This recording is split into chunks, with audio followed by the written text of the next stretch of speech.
been a great deal of discussion about whether or not people are asymptomatic and what that could really mean when it comes to contracting and spreading the virus. I recently spoke with ProPubica Health Reporter Chen, who delved into the data to find out more. Caroline, let's start talking about how do we figure out who to test, who to treat, especially if there is this possibility that we are now flattening the curve. How do I know if I'm somebody who's already had it and if I'm asymptomatic? So I think that there are two concepts here. A true asymptomatic person is somebody who never had symptoms at all. And there's another word that I'll introduce, which is pre-symptomatic, which is somebody who at the time they were tested and was positive didn't yet have symptoms, but then maybe later on had a cough or fever. So we now know that there are both types of people, more commonly maybe that they're pre-symptomatic. And I think it's really important that we be testing people, with diagnostic tests so we can find these people out there, because we don't know. People can start transmitting the disease before their symptoms turn up. To your other question, which is, can I find out if I have been infected? That requires a different type of test. That's an antibody test that's done with blood. If we don't know yet exactly when people start transmitting the disease, that makes it incredibly hard to try to say, okay, this group of people, you need to stay home. This group of people, you can walk about in society, right? We now know, in fact, that people probably have what's called a really high viral load, which means that they have a lot of infectious virus early on in the course of their disease, maybe even before they've started to show symptoms. And so that's helped make this disease and this virus particularly contagious.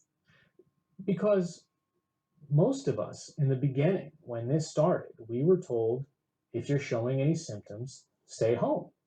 And we did as best we could. Obviously, if I didn't have a cough, if I didn't feel feverish, if I didn't have all those aches and pains, I said, all right, well, let me just go to work. And then what happens if 4 days later I get this? So those first 3 days when I was going to the office, I might have been spreading it to everyone else? Yep. That unfortunately is now what we think. And this is why the WHO and the CDC are all saying that social distancing really, really matters. And that 6-foot distance really can make a difference. So I talked to a lot of scientists and I said, well, we've been told, coughing and sneezing, that's how droplets get transmitted. And this image was given to me by a virologist, Angela Rasmussen at Columbia, and she said, on a really cold day when you step outside and you see that fog in the air, she said that's respiratory droplets. And that's why people keep saying 6-foot distance, 6-foot distance, because if I'm already infected and I'm not yet maybe actively coughing, I'm still producing respiratory droplets, and I could infect someone without even realizing it. And that's one thing if you're outside. It's another thing if you are in a space that has either recycled air or not much airflow. Yeah, and so, a lot of the people that I've been talking to, the experts say that density matters, right? So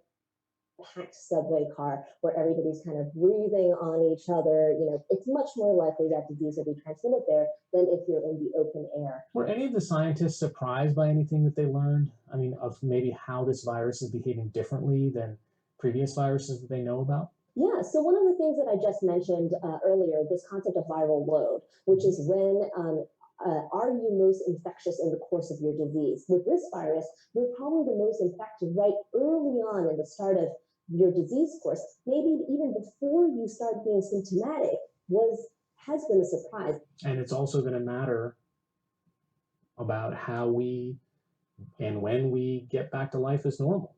Because we know that asymptomatic transmission can happen, we're going to need to utilize, both types of tests, the diagnostic test to find out if someone has active infection and the antibody test to find out if someone had a previous infection, to find out both where the infection, where the virus is spreading, and which people have been previously infected. These tests are going to be key to help public health officials figure out what to do. Do they have any idea on when my body would form antibodies or how long those antibodies would last? Yeah, so these are the questions that are being figured out right now by scientists. And so at the point you have just been infected, the thought is that the antibody test should not be used right then, because your body is still forming those antibodies to fight off the infection. And so but they should last at least for weeks and months. And so you would be able to then look back months later and see whether or not you had those antibodies. The open question right now is what amount of antibodies you need in your blood to give you immunity. These tests are already being developed, already being made, but I think there's a lot of work being done by scientists to really study, the amount in people's blood and what kind of immunity that actually conveys. All right, Caroline Chen of ProPublica, thanks so much. Thank you for having me.